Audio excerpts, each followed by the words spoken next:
My dad, he heard a voice. The voice said, Martin Luther King Jr., stand up. I have the pleasure to present to you Stand up for justice, stand up for freedom, stand up for righteousness. Dr. Martin Luther King. And I will be with you always. Martin Luther King was one of a long line of Baptist preachers. This is where it all began, the Ebenezer.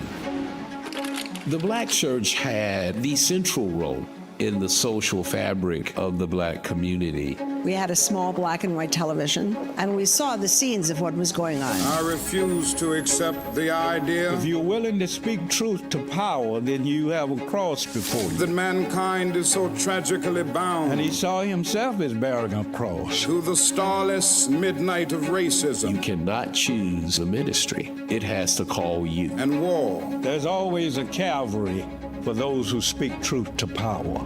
This opposition has often King put all of us on notice to find the courage and integrity to do the right thing. My mom, Coretta Scott King, she often said, I didn't just marry the man, I married the mission. Go out with that faith today. Some white citizens were threatened. You have to move through a wilderness with prodigious hilltops of evil. Many resorted to violence. Go back to Philadelphia, to New York, to Detroit and Chicago with that faith today. The whole objective was to instill fear. Move on with dignity and honor and respect. But Dr. King became a prophet And nothing can be more Christian. of love, justice, liberation, and reconciliation. The universe is on our side in the struggle.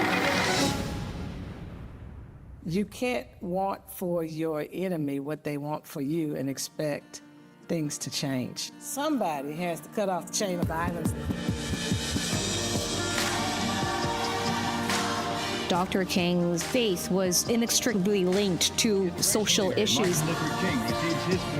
He always asked the questions that unified people. We cannot hate in response to hate. It was detrimental to my faith to sit by as people are oppressed. You gotta act. I don't want to live in a country that denies its history. I want to be in a place that recognizes where we are, but also imagines who we want to be. We are a part of something much larger than ourselves. And I think a resurgence of faith that's centered on love would change the world.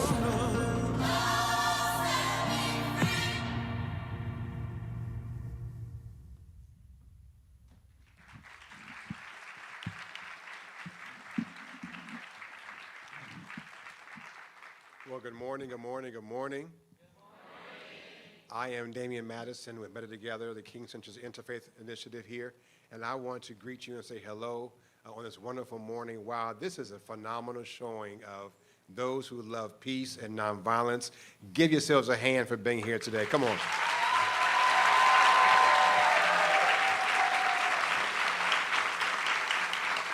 Now, I'm not sure that was loud enough. I say give yourselves a hand for being here. Come on.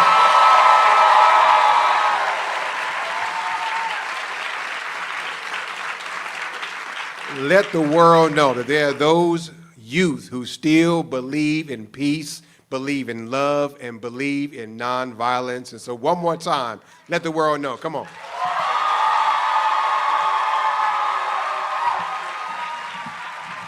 Good morning, everyone. How are y'all doing this morning? It is a Saturday morning, and we have so many beautiful young people that are here. I know we just gave a round of applause, but give yourself another round of applause for being here this morning. My name is Kim Thomas. I am the Chief Branch Manager of HWPL Georgia, and we would like to welcome you to today's Fireside Chat. All right, so we're going to dive right in to our conversation for today. I'm going to first present our moderator for this morning's conversation, Dr. Vanetta West. She is a senior nonviolence trainer, instructor, content strategist, and developer with the King Center. She's also, foremost, a pastor, a writer, a social impact leader whose work sits at the intersection of faith, justice, and lifting good neighboring as a core component of authentic community. And she has 30-plus years as a student of Dr. Martin Luther King Jr.'s teachings. Give a hand to Dr. Vanetta West.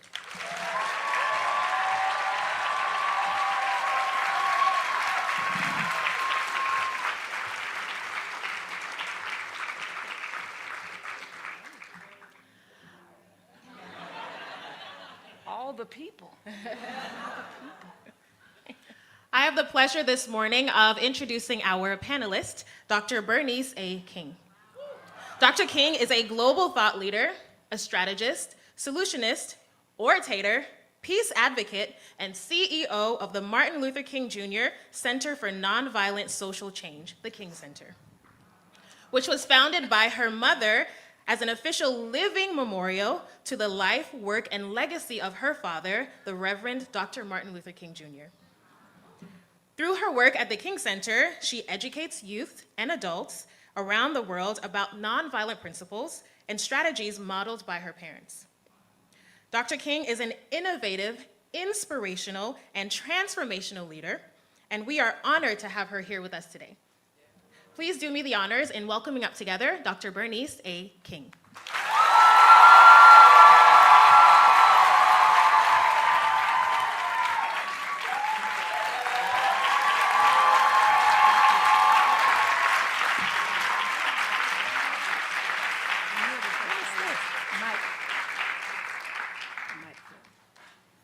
All right.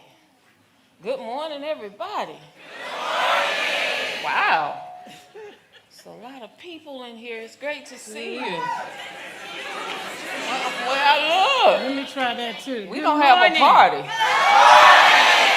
Oh my God. I haven't heard this kind of noise in this theater in a long time. We'll have to have a faith and nonviolence party up in here. Sleepover! I'm always trying to get somebody to do a nonviolent sleep-in with me, like a slumber, when you take all, lock-in. You spend all night. I think HWPL may be the group.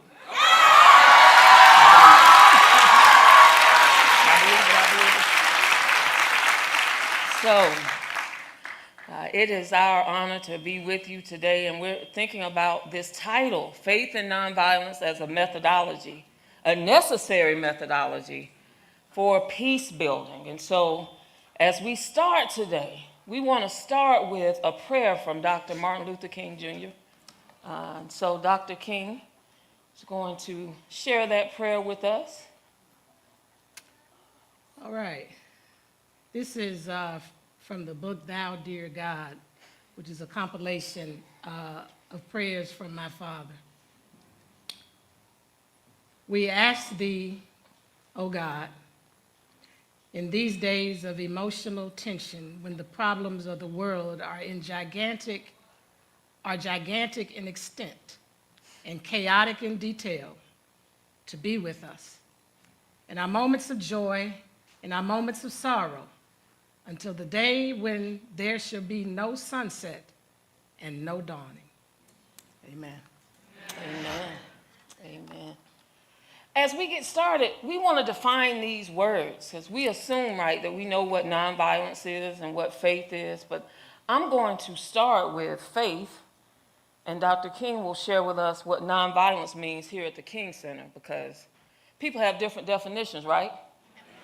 Different schools of nonviolence, but faith is a profound, complete trust or confidence in someone, something, or a set of beliefs, often without requiring absolute, that's key, tangible proof.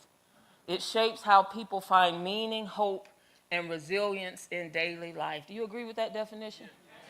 Just want to get us all, as our COO often says, we need to level set and get all on the same page about what we mean when we say faith.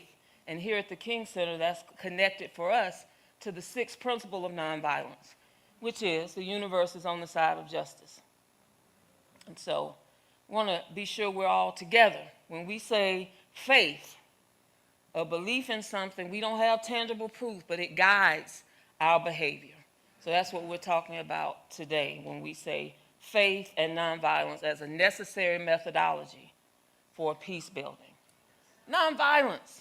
What does nonviolence mean here, I just Dr. wanted to King? add something to what you just said, Okay. too, for my father, because he studied personalism and the fact that he understood God to be a very personal and involved being. And so for him, God was a constant companion with him in this journey called life. So I just wanted to add that bit to it. Nonviolence. There's a lot of things we can say about nonviolence.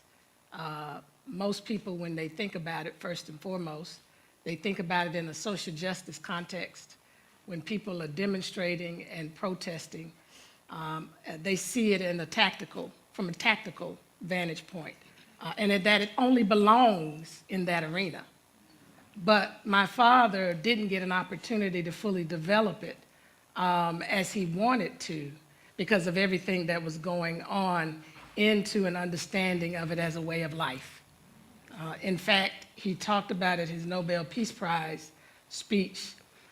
He said, I suggest that the philosophy and strategy of nonviolence immediately, and I always tell people, underline certain things, become a subject of study, underline that, because I'm gonna get back to that, a subject of study and serious, underline that, experimentation in every field of human conflict, by no means excluding relations between nations. And so the part that I want to talk about as I define nonviolence from, our further exploration here at the King Center is this subject of study. Because so many people are gleaning from what they have witnessed other people doing, either in our time or in history when they may have seen something in a documentary.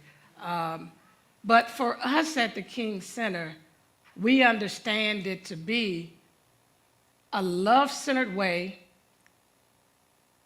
of thinking, speaking. That's very critical, because we exclude that oftentimes when we talk about nonviolence. In demonstrations and protests, for instance, we don't realize our language has to align with nonviolence. And so, excuse my expression, and I won't say the word fully, but if the police doesn't align with your nonviolent, not physically doing violence. So, love-centered way of thinking, speaking, and that's also included in how we talk across social media, our language on social media. It doesn't mean that you cannot speak truth, but your truth has to be spoken in a way that's love-centered, and when you understand love-centeredness, you understand how it honors the inherent dignity and worth of every human being, regardless of whether they're your adversary or your enemy. And so, thinking, speaking, acting, and engaging that leads to personal. My mother used to always tell us that nonviolence works on you first. So for everyone who feels like it failed because it didn't cause the person who you were I don't like to say coming up against, word that differently, Bernice, the person that you were challenging, you want to make sure that the person that you are challenging, you are not in any form or fashion trying to defeat them and destroy them. So even though they may be doing something violent towards you, you must always maintain that love-centered posture. And so it's personally about us first. We all in this universe, I'm sorry I'm taking too long, but I gotta explain some things. Hey. We in this universe. It's the King Center. You are Dr. Bernice A. King. We in this universe, we are energy. I know they don't talk about that in certain religions, but we are energy, and what we emit is important. And so when you're coming up against an adversary, if your energy is off, if it's violent, then you may be adding fuel to a fire. But if it's love-centered, it exposes in a pure way where the evil is coming from. And so nonviolence is about that as much as it is about setting the table for the possibility of the other's conscience to be pricked and ultimately start the process for them of a journey of transformation. So it may not be immediate. So personal, cultural, and societal transformation. I'm finished.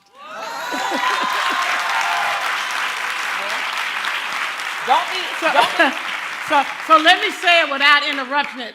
Nonviolence, say it with me. Nonviolence is a love-centered way of thinking, speaking, acting, and engaging that leads to personal, cultural, and societal transformation.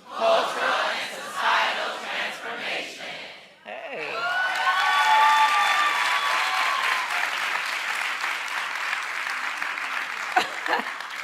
And so it was good. That was a lot. It'd be one thing if you weren't saying nothing, but you were saying some wonderful things. We'll be like, hey, wrap this up. Her other calling is comedian.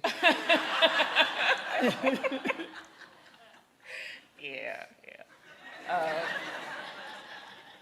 With that definition, Dr. King, I think it's important to talk about, as we mentioned, faith and faith guiding our actions.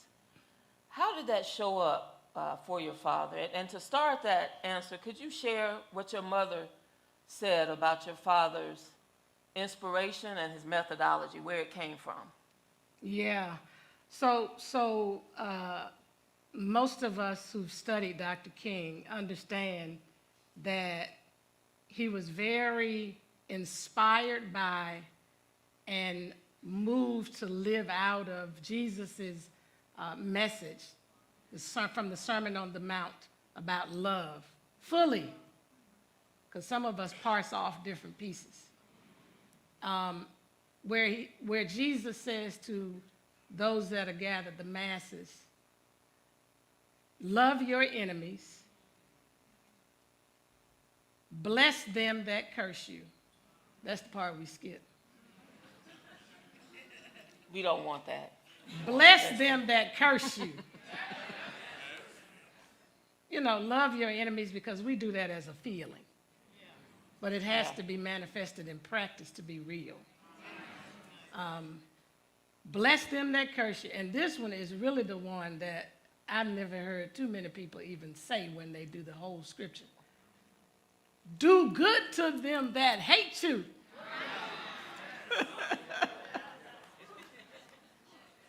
And then pray for them that despitefully abuse you and persecute you. We love that part. We're going to pray for them. And I'm going to love them and I'm going to pray for them. But not do good. But the parts in the middle really is where the rubber meets the road. Bless them. They cursed you, don't curse them back. Don't even wish for their demise. And do good to them that hate you. And so that was foundational for him. That was inspirational for him. That was grounding for his nonviolence. And then as he went off to theology school and discovered more about, because he had been initially exposed to Gandhi at Morehouse College, but as he sat and listened to Dr. Mordecai Johnson, who's president of Howard University, speak in Pennsylvania when he was at Crozier Theological Seminary, he was intrigued by what he heard about Mahatma Gandhi and the movement there in India to free them from British colonial control. And so he took those books and he absorbed them. And he said, I got my inspiration from Jesus Christ and my techniques from Gandhi. And I want to say this as I get to your other question. Daddy wasn't, the fact that he fought for integration, and that's a whole nother conversation because that's often misunderstood and people often misinterpret what he was trying to do or seeking to encourage by way of integration. It was not assimilation. But Daddy was a master synthesis and knew how to integrate things. He believed that you could discover truths, even in places where holistically you may struggle with a person's philosophy and ideology. So he leaned in enough to be open yet constructively critical of what he was reading or even hearing. But then, because he was a truth seeker, he would try to find out, is there a bit of truth in what I just read or what I heard? And how can I match it with the truth over here and bring them together in a way that I get to a higher truth? So that's why he said life at its best. And if more leaders learned this, we probably would overcome most of these intractable conflicts. Life at its best is the creative synthesis of opposites in fruitful harmony. So he wasn't one who totally rejected an idea or a person outright. That's important because nonviolence gives you the discipline to be able to lean in that way. It doesn't start with the notion of you're the enemy to me, but it starts with the notion that you are a member of my human family. You are doing something that's violating and harming and hurting my human family, or something that is damaging, hurtful, very negative to whatever situation we're talking about. But I'm going to lean in enough so that I can hear you and be able to parse out what is unjust, what is unrighteous, what is unreal, but try to find a point of human connection. That's some hard work. And it takes a long time to get there. But a commitment to it is what's important. Because at the beginning of the movement, at the beginning of the Montgomery movement, because I want to say that there's always been movement, even before this modern, what they called the modern civil rights movement under my father's leadership, because so many before them had laid a foundation. But at the, and now I got to get back to my thought. You ought to know where I was trying to go. At the beginning of the movement, I just remember, 3 months in fact, around January 27th, my father got a call, and it was near the midnight hour. Gotten these calls before, threatening call. But then this rattled him to the core, because he thought about my mother and my sister, who was about 2.5 months, sleep in the room. And he got out of the bed and went into the kitchen and said he warmed them, at that time they called warm a cup of coffee. And he began to think about everything. That moment was a very defining moment for Martin Luther King Jr. He had started in this quest to lead a people as a spokesperson, but also as a strategist, in something at the time he called Christian love in action. And this threat rattled him to the point that he got very weak. And he didn't know if he had the strength to go on. Fearful, which is understandable. Thinking about my father, my grandfather back here in Atlanta, knowing that Daddy couldn't come and rescue him from this. Thinking about his wife and baby girl, trying to find comfort in something.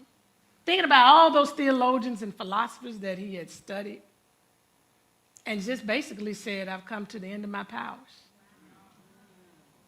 And he was speaking to a being that was not physically present in the natural. God for him. And he heard a voice suddenly that said, and you heard it on the film, Martin Luther King Jr., stand up, freedom, stand up for justice, stand up for righteousness, and lo, I will be with you until the end. That for him was not just a chronos, but that was a kairos moment. That was God stepping into time and infusing some strength and courage in Martin Luther King Jr. because this was bigger than his fear. More important than his moment because God was getting ready to do something through a people. And he chose him. Had he collapsed in that moment, we wouldn't be sitting here today, I believe. Because what made that moment in time between 55, when the bus boycott started, and 68, as powerful as it was, is because of nonviolence. There is no way in the world that an oppressed people, in a minority in particular, would have been able to defeat their oppressors through violence. The oppressors had an army, a Marines, an Air Force, a Navy, law enforcement on lock, court systems, everything on lock. And yet, God was affirming in that moment what I prepared you for, what I exposed you to with Gandhi, equipped you with growing up in your faith tradition. I'm going to use this stuff. And I need you as a surrendered vessel. Mm-hmm. And so fast forward, that was a call. It rattled him, but it was a call. It wasn't the manifestation of the threat. But 3 days later, they made good on it. They bombed the home. And interestingly enough, this is how you know it's all God. And when I said he's a personal God, because he's orchestrating a lot of stuff all at one time. Don't ever forget that when you're on a moment, because it's bigger than what you are dealing with right then.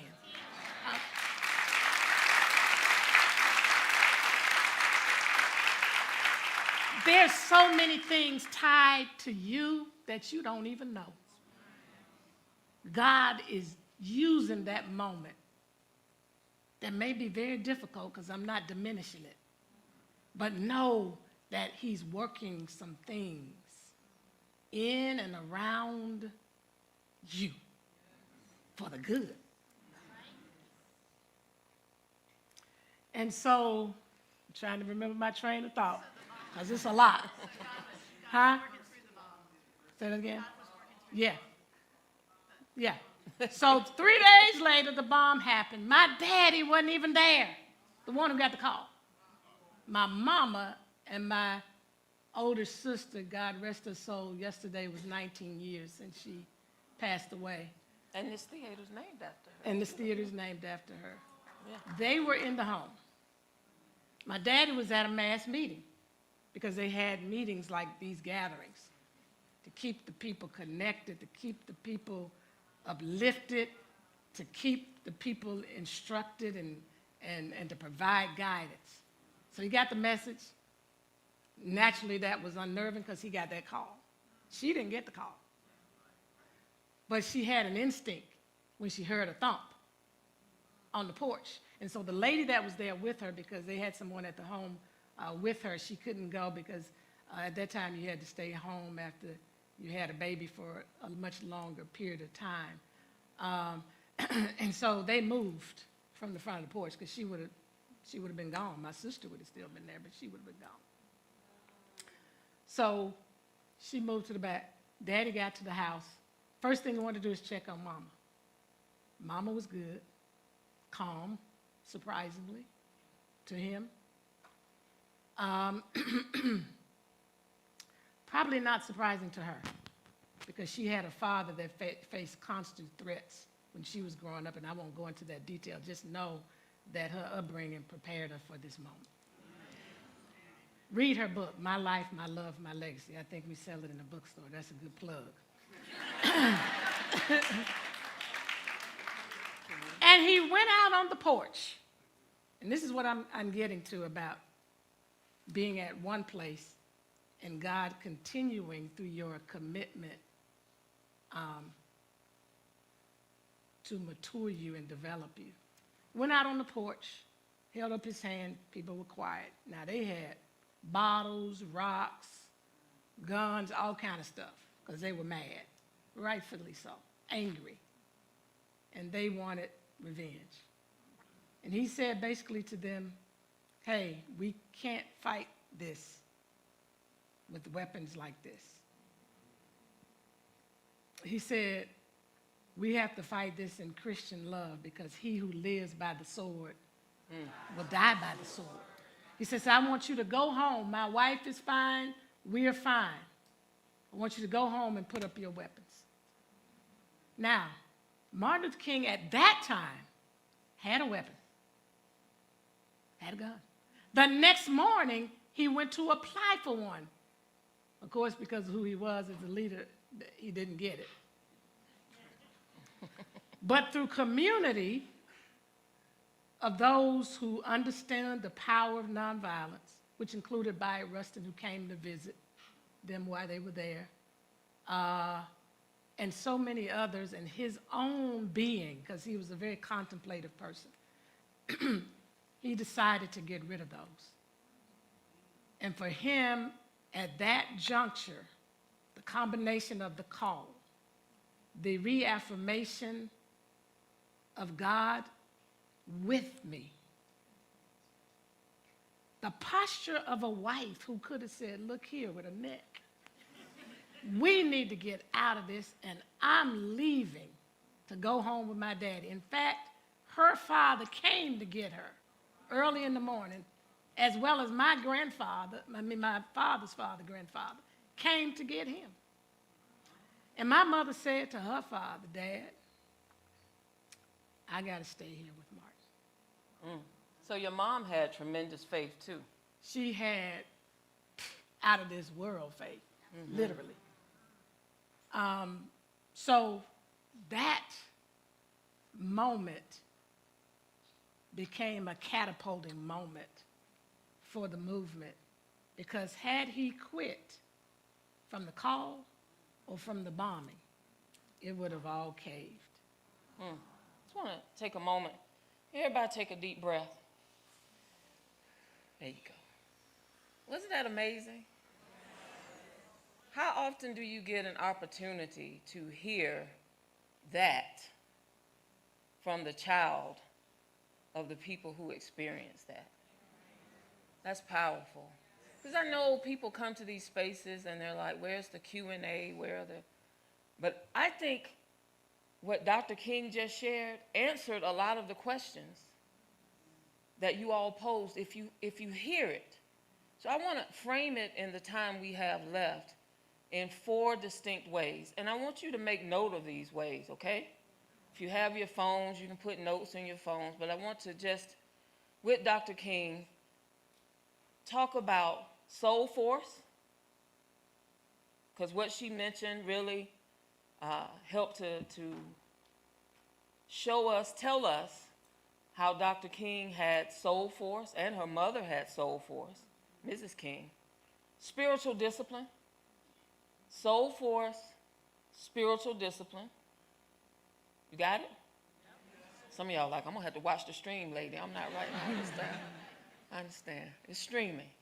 Soul force, spiritual discipline. Also, mountaintop perspective and promised land vision. Soul force, spiritual discipline. This will help us shape faith and nonviolence as a necessary methodology for peace building. Soul force, spiritual discipline, mountaintop perspective, promised land vision. Dr. King, your father said that when they were met with physical force, as they went out to be peacemakers and peace builders, they knew they had to take soul force. What is that? Why is that important? So we think about soul force. And if you would like, because your mother said nonviolence is a spiritual discipline, that may be a good connection. So some of it is hard to fully grasp, but it's an alignment issue. You know, if you think of your mind, your will, and emotions as your soul, having to regulate that in the midst of pressure, tension, violence, attacks, ridicule, anything you can think of, and align all of those things by regulating first that you are going to be in alignment with a God of love, and not want to retaliate or to retaliate. Again, I go back to the energy part of this. You know, believe it or not, what we see about ourselves is not the most important and powerful thing. It's what's within us and how we manage all of that and what we emit when we walk into spaces or go into places. You can literally shift some things. And so I think about the time in Birmingham when they were facing the second time water hoses and billy clubs and dogs, and they got on their knees and they prayed and they banded together physically.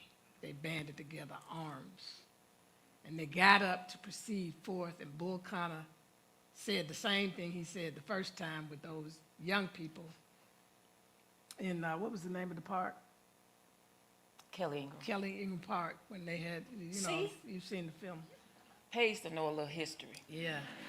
But this time, when he said, release the hose, release the dog, literally, you all, the hands of the officers went limp.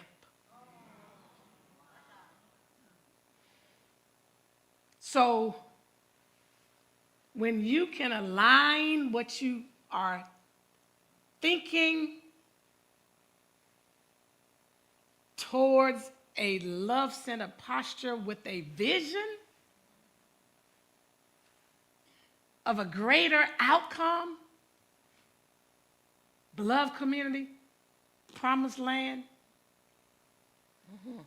you hold yourself in a posture with others, because it is important to have link up.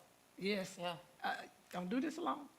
I mean, you should do it alone. And I'm not saying that, because it does work individually in some cases as well. But I'm saying, I'm dealing with a movement now, so let's keep it contextual. Because the question always comes out about self-defense, and that's real. So that's to me, that's the soul force.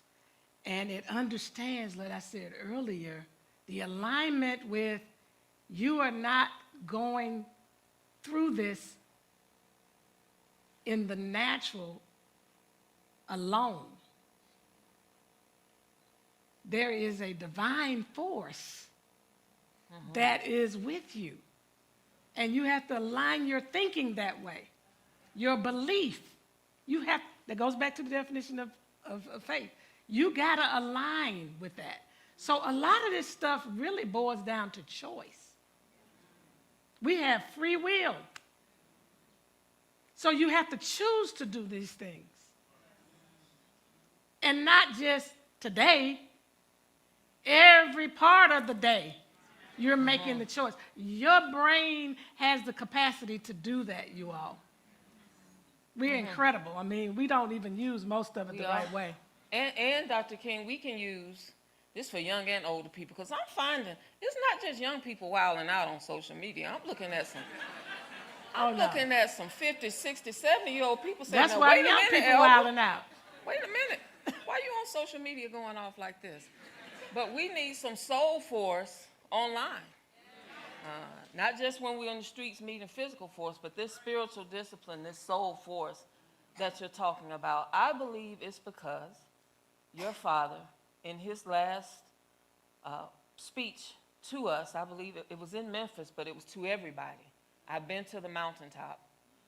He had a mountaintop perspective that allowed for him to envision the promised land. And we need that today, right? Don't we need to see what we're trying to work toward? That's the power of Kenyan nonviolence, Dr. King. The most powerful thing for me is that it gives me something to work toward, that I'm trying to create the beloved community, the promised land. So and nonviolence keeps you grounded so that the means by which you try to get to that vision is aligned with the end. That's very important. Did you ever try to reach peace with violence? It doesn't work. We have someone saying in our nation today, we're going to get to peace through strength. And I'm like, what? What are we going to do? Essentially, peace through violence. And let's talk about that. Yeah. Because although war has been what many nations have used to advance, the reason I think we're still dealing with the seeds of that violence over and over again, because that's what Daddy called negative peace. You know, if we engage in violence, if we use militarism, we can suppress, you know, we can quiet down, we can subdue, we can put them in their place, and we can do what we need to do and move on. But we know that that's not true peace, as Daddy said. True peace is not merely the absence of that tension, it's the presence of justice.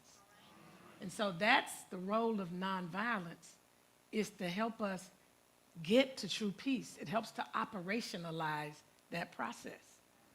And it takes faith to do that. It takes a lot of faith. I think what you're hearing Dr. King share about her father and her mother is they had to have a tremendous amount of faith. I don't know if somebody just blew up my house, if I'd be standing on the porch saying, put your weapons down. I'd be like, let us go there and get them. That had to come over time. And nonviolence is a practice, too. You grow in it, you learn in it. There had to be a certain amount of time. Well, it also was experiential. It's experiential? He had seen enough hate and what it does. Yeah. And that's so a part he of what didn't want led to him be into like it. what he was being treated like. And that's why, you know, the third principle is seeks to defeat injustice, not people, was so important to him. He saw what he didn't want to be. Yeah. In his experiences. Yeah. And so nonviolence gave him a framework to see what he wanted to see in terms of a world that was just, peaceful, humane, and equitable. And if you heard Dr. King mention that third principle of nonviolence, she talked earlier about the Sermon on the Mount from Jesus. You hear that Sermon on the Mount in the principles. I want to encourage you to make that alignment, because that third principle, to defeat injustice and not people who are doing the injustice, that is, bless those that curse you. Pray for those. But we laugh when we hear those words. Do good like, to them. Do good to them. She did what I just said earlier. Do good to them, bless them. Do good to them, they hate you. Do good to them, they hate you. Yeah, it's all, that's one of them things where you with the red letters in the Bible, then it get to that part and you like, what? What are we saying No, here? what happens is at that point your eyes start seeing black. Jesus. You start saying, Jesus didn't say that. Oh, he didn't say that. But as we close, Dr. King, just that promised land, someone asked the question, do you believe essentially that we can get there? Do you have hope? I know today with what we're witnessing in what your father called our world house, hope may be a hard thing, but we want to encourage you to have it and to harness it and to work on it, to study nonviolence, to study Kenyan nonviolence. Study it with us. That's our preference. So that we can continue to grow and lead together. But do you have hope that this beloved community that your father envisioned, this phrase coined by Josiah Royce that we believe we can get to, do you have hope with what you see today, particularly with all these young folks here today? Yeah, I have hope because it's framed in the context of nonviolence. I know through what they went through that it works. And so, if we could get a critical mass of people to really study, as he said, serious study, not surface study, not one and done study. Because so many people have been through Kenyan nonviolence trainings and they think they're ready. No, this is a serious discipline, just like anything else that you have to prepare to be excellent at. LeBron James didn't just go to one practice or practice one time and became this great basketball star. He's constantly doing it to this day. He is refining, his skills. And you have to do that with nonviolence. So I believe that Dr. King had a lot of belief in the power of nonviolence, operationally. Number one, because he had the faith tradition of Jesus the Christ and how he handled situations. He had an example to follow. And so he believed fully that if people embraced it, that we could get to a place where we would coexist as a human family. Not in a way that we wouldn't have conflict, because that's what we talk about in the beloved community. That's too idealistic, that's unrealistic, that is totally impossible. There's always going to be conflict, but conflict doesn't have to rise to violence. It doesn't have to get to the place where you are violating another person's dignity. So he believed that till the end, because some people today feel like, well, he would think differently because of what's happening. No. Nonviolence for him was not defined by what's happening with the conditions of the world. For him, he believed wholeheartedly in the power of nonviolence to transform and change society and people. And so when they criticized him at the end and when nonviolence people were questioning it, in fact, when my mother founded the King Center, she didn't initially put nonviolence in the name because at that time, people were questioning its validity, but she always knew in her heart she would get the name on it. It's just the time. It didn't mean that she wasn't going to continue to do or create and develop and codify Kenyan nonviolence, because Kenyan nonviolence didn't exist in name in the 50s and 60s. Kenyan nonviolence was institutionalized by the King Center, so I want everybody to hear that when you're out and about and people saying they went through whatever. It originated here at the King Center. Many people came through the King Center in the very early 70s And some people went out on their own and did all these different things, but we're the hub and the headquarters of it. Mother developed with the team of people the principles. Daddy never called them principles. Read his pilgrimage to nonviolence. And so because he believed, the context of his faith was operationalized through nonviolence. And so he felt like we could get to a place where we live together as a human family and operate where everyone could share in the wealth of the earth, that none had to be homeless, that we didn't have to have these all different poverty-stricken situations, because nonviolence would give us the mindset to ensure that people aren't suffering harm and living in undignified situations and circumstances, that we would combat hate and hostility, because love would be so powerful, it would arrest people into who they're supposed to be. And so I think he believed in that kind of world, and he never was going to give up on it, even to this day, no matter what was happening that got really bad. Because that's what people say today. Well, do you think nonviolence works? They're basing it off of external situations. And it's gotten more and more violent. No, that's not the problem. The problem is we have not embraced fully, collectively, a critical mass has it, nonviolence. Because we won't study it, we won't immerse ourselves in it, we won't commit to it as a practice of life. And when we, in this theater, do that and begin to become infectious, we'll see the change and transformation in policy decisions. Because nonviolence corrects what's wrong in policy. And it does it in a way that it's thoughtful about outcomes. It's not just thinking about legislation from its vantage point, but it's thinking about who is harmed by this, who benefits from this, and where do we need to adjust some things so that it is a policy that is fair and just in its outcome and from its intent. Good. See me every time I give her a talk, I'm like, hey, she got more great things she's saying over there. Dr. King, thank you for your time with us today. Y'all celebrate Dr. Bernice King. Thank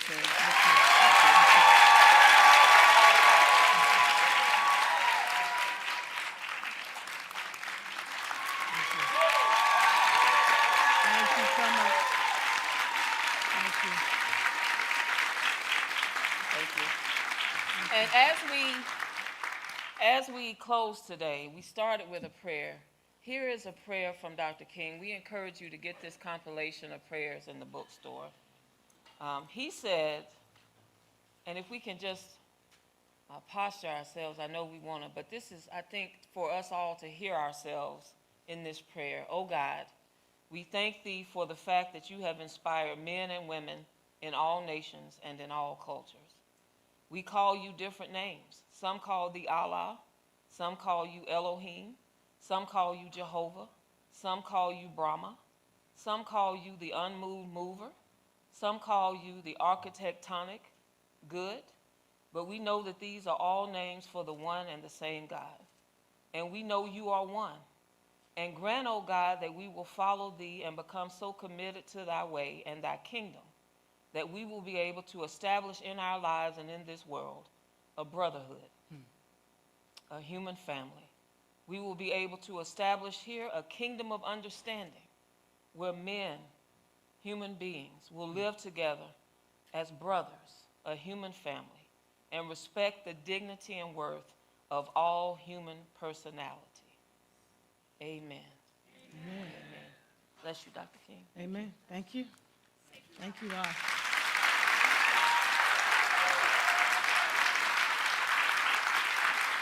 Before we conclude, we actually have something that we would like to present to Dr. King and also Dr. West as well. Gifts. Dr. King, if you see the painting that's behind you here. That way, King. This painting was actually hand-painted by one of our peace education students who wanted to deliver this gift to you. On the painting, it explains how we will fulfill the dream, and we want you to know that there is a generation of youth that know, hear, and feel the dream of your father and want to work with you to fulfill it.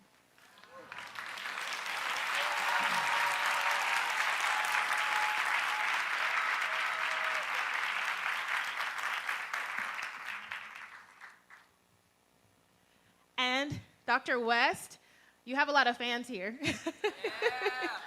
Since we met you last year.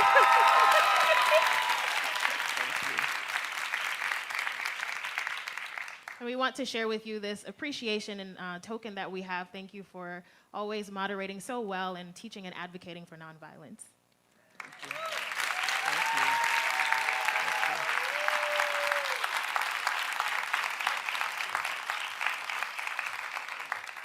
Thank you. Okay. All right, so right now we're going to take one photo. Oh, wait, maybe I need to give it to you.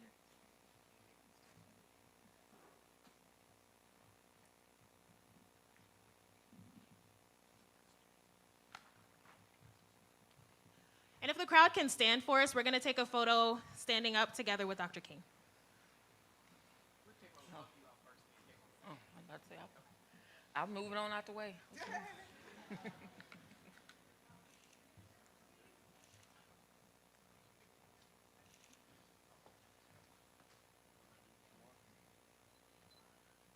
Oh, the peace sign, King, you ain't got none.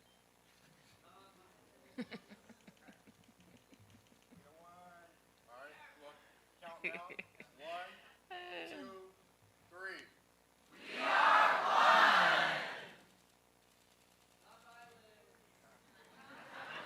No, you get one by herself. You get one by herself. I'm going to do it again. 1, 2, 3.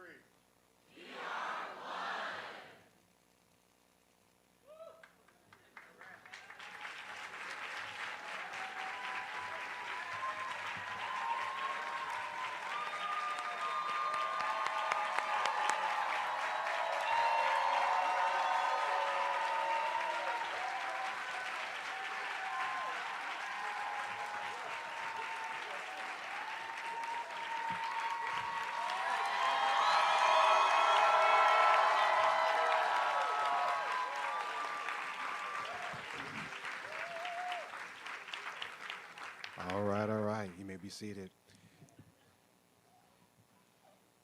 Was that not amazing? Absolutely. I want to grab your attention for one more moment. I'm going to ask you to grab your phones, get your phones out. iPhones, Androids too. Yeah.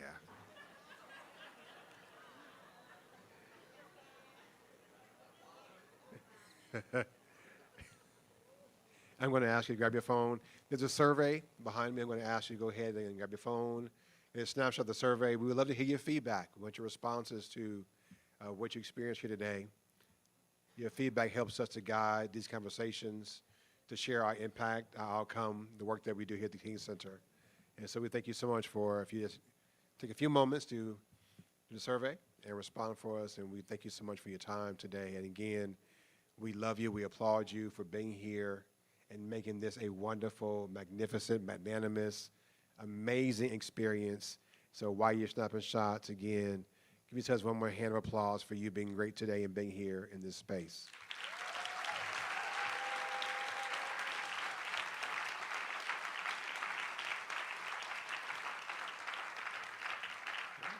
And I'm going to welcome Kim back to the stage in just one moment. All right, thank you so much.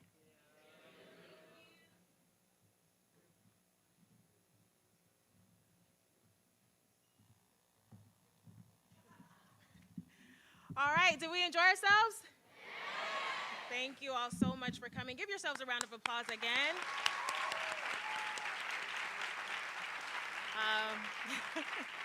We really do appreciate you taking this time on your Saturday to come out here to listen, to engage, to dialogue, and please enjoy your time here as you're at the King Center. Enjoy what you can see and explore before you head home today. Now, before we continue, I do want to share a little bit about HWPL Georgia. We do have... I'm sorry, I had one interruption. So will you all talk to each other for like 13.5 seconds real quick? All right, have a conversation, text, talk, survey. We'll be right back.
All right.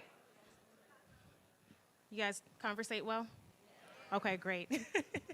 Okay, now we're going to go into a brief presentation about HWPL Georgia. We do have a video to play, so we can watch the video first, and then I'll share a little bit more. In a world divided by conflict and misunderstanding, HWPL Georgia is cultivating a culture of peace through legislation, peace education, and community activation, creating safer, more resilient communities across Georgia and beyond. HWPL Georgia has already engaged thousands of youth and community members, empowering the next generation through the values of nonviolence, inclusivity, agency, and collaboration. Our vision is bold, transforming Georgia from the peach state to the peace state, where peaceful coexistence, mutual respect, and understanding become the standard for future generations.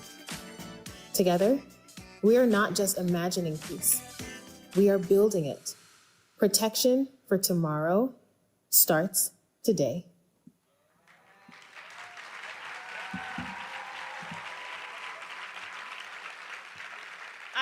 I want to begin by expressing my gratitude to the King Center and to Dr. Bernice King and the entire team for inviting us to be here today. Her continued leadership has made a huge difference in the work that we're doing and that we have been carrying out, and we're so grateful for this partnership and opportunity to work together. I also want to recognize our faith leaders that are here and our young people as well, community partners in the room. Give yourselves a round of applause again.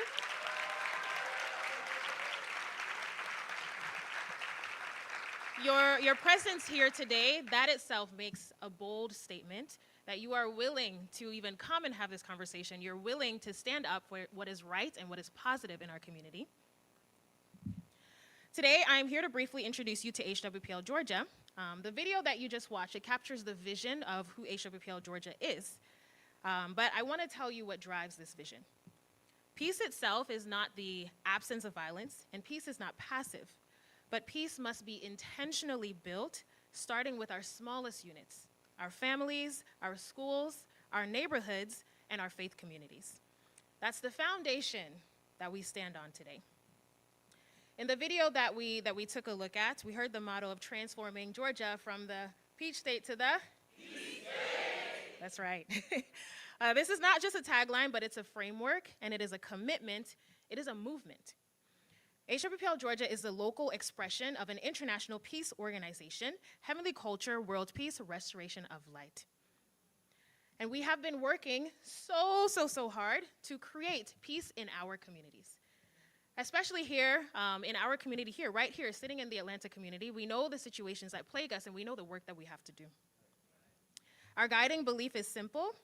Peace cannot be built by one sector alone. It requires collective responsibility. As our chairman has said, all family members of this global village, irrespective of rank, must become messengers of peace. So therefore, peace is everyone's work. Say everyone. Everyone. It is everyone's work. Every single one of you that's here, peace is your work, your responsibility. It is our responsibility. Now, the Better Together partnership that we have together with the King Center, this partnership itself means so much to us. Together, we have been able to do something profound. We have built a bridge between youth and faith leaders, as you see in this room today. We have created this way of making real movement and not just conversation, but building a coalition. Not just a program, but building a culture.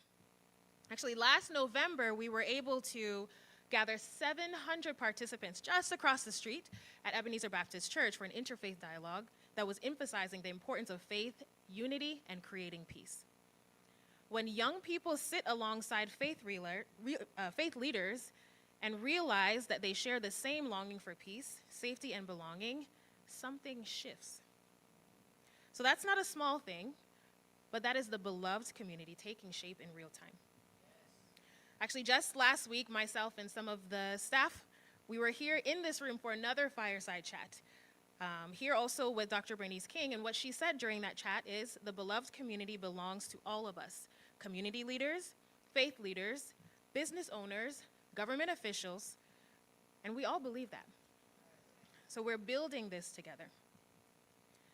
Now, why faith leaders are important, history has shown us that when faith communities lead, then people move.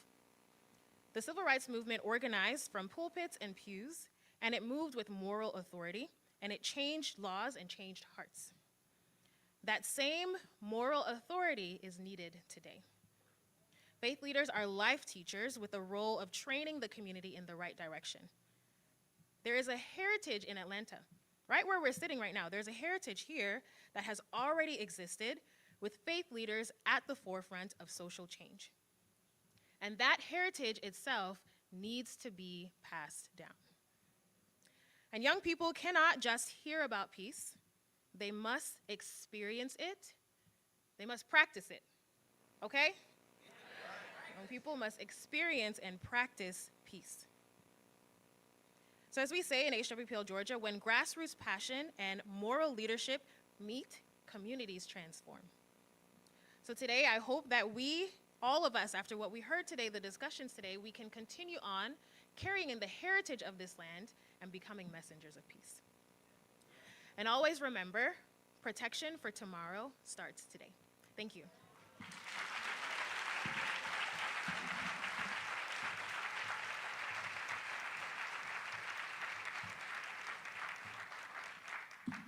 Well, as we're here discussing nonviolence and peace building, I want to make one offer to you.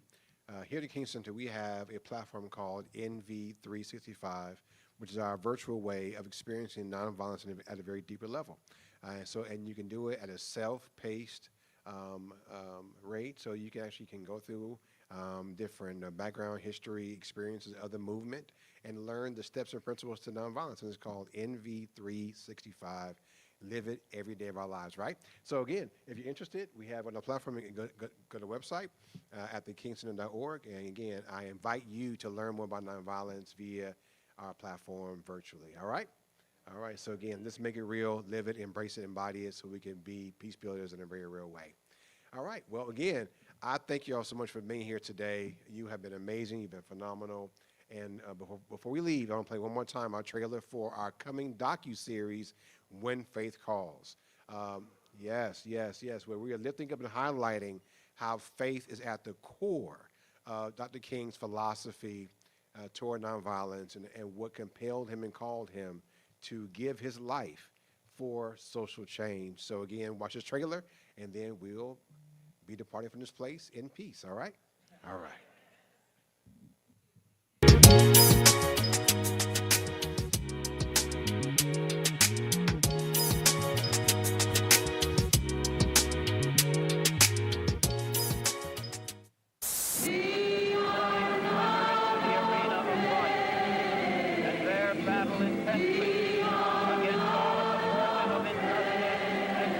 My dad, he heard a voice. The voice said, Martin Luther King Jr., stand up. I have the pleasure to present to you Stand up for justice, stand up for freedom, stand up for righteousness. Dr. Martin Luther King Jr. And I will be with you always. Martin Luther King was one of a long line of Baptist preachers. This is where it all began, the Ebenezer. The black church had the central role in the social fabric of the black community. We had a small black and white television, and we saw the scenes of what was going on. I refuse to accept the idea If you're willing to speak truth to power, then you have a cross before you. that mankind is so tragically bound And he saw himself as bearing a cross. to the starless midnight of You racism cannot choose a ministry. It has to call you. and war. There's always a Calvary for those who speak truth to power. This opposition has often King put all of us on notice to find the courage and integrity to do the right thing. My mom, Coretta Scott King, she often said, I didn't just marry the man, I married the mission. Go out with that faith today. Some white citizens were threatened. You have to move through a wilderness with prodigious hilltops of evil. Many resorted to violence. Go back to Philadelphia, to New York, to Detroit and Chicago with that faith The today. whole objective was to instill fear. Move on with dignity and honor and respect. But Dr. King became a prophet And nothing can be more Christian. of love, justice, liberation, and reconciliation. The universe is on our side in the struggle. You can't want for your enemy what they want for you and expect things to change. Somebody has to cut off the chain of violence. Dr. King's faith was inextricably linked to social issues. He always asked the questions that unified people.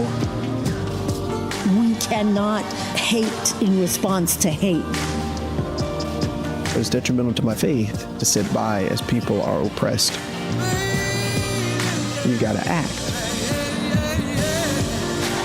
I don't want to live in a country that denies its history. I want to be in a place that recognizes where we are, but also imagines who we want to be. We are a part of something much larger than ourselves. And I think a resurgence of faith that's centered on love would change the world.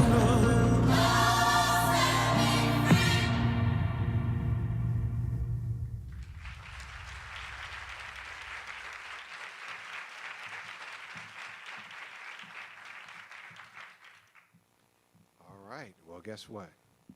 Our time together has come to an end. I know. But if you want to buy me lunch, I'll be outside. No. Again, thank you so much for being here.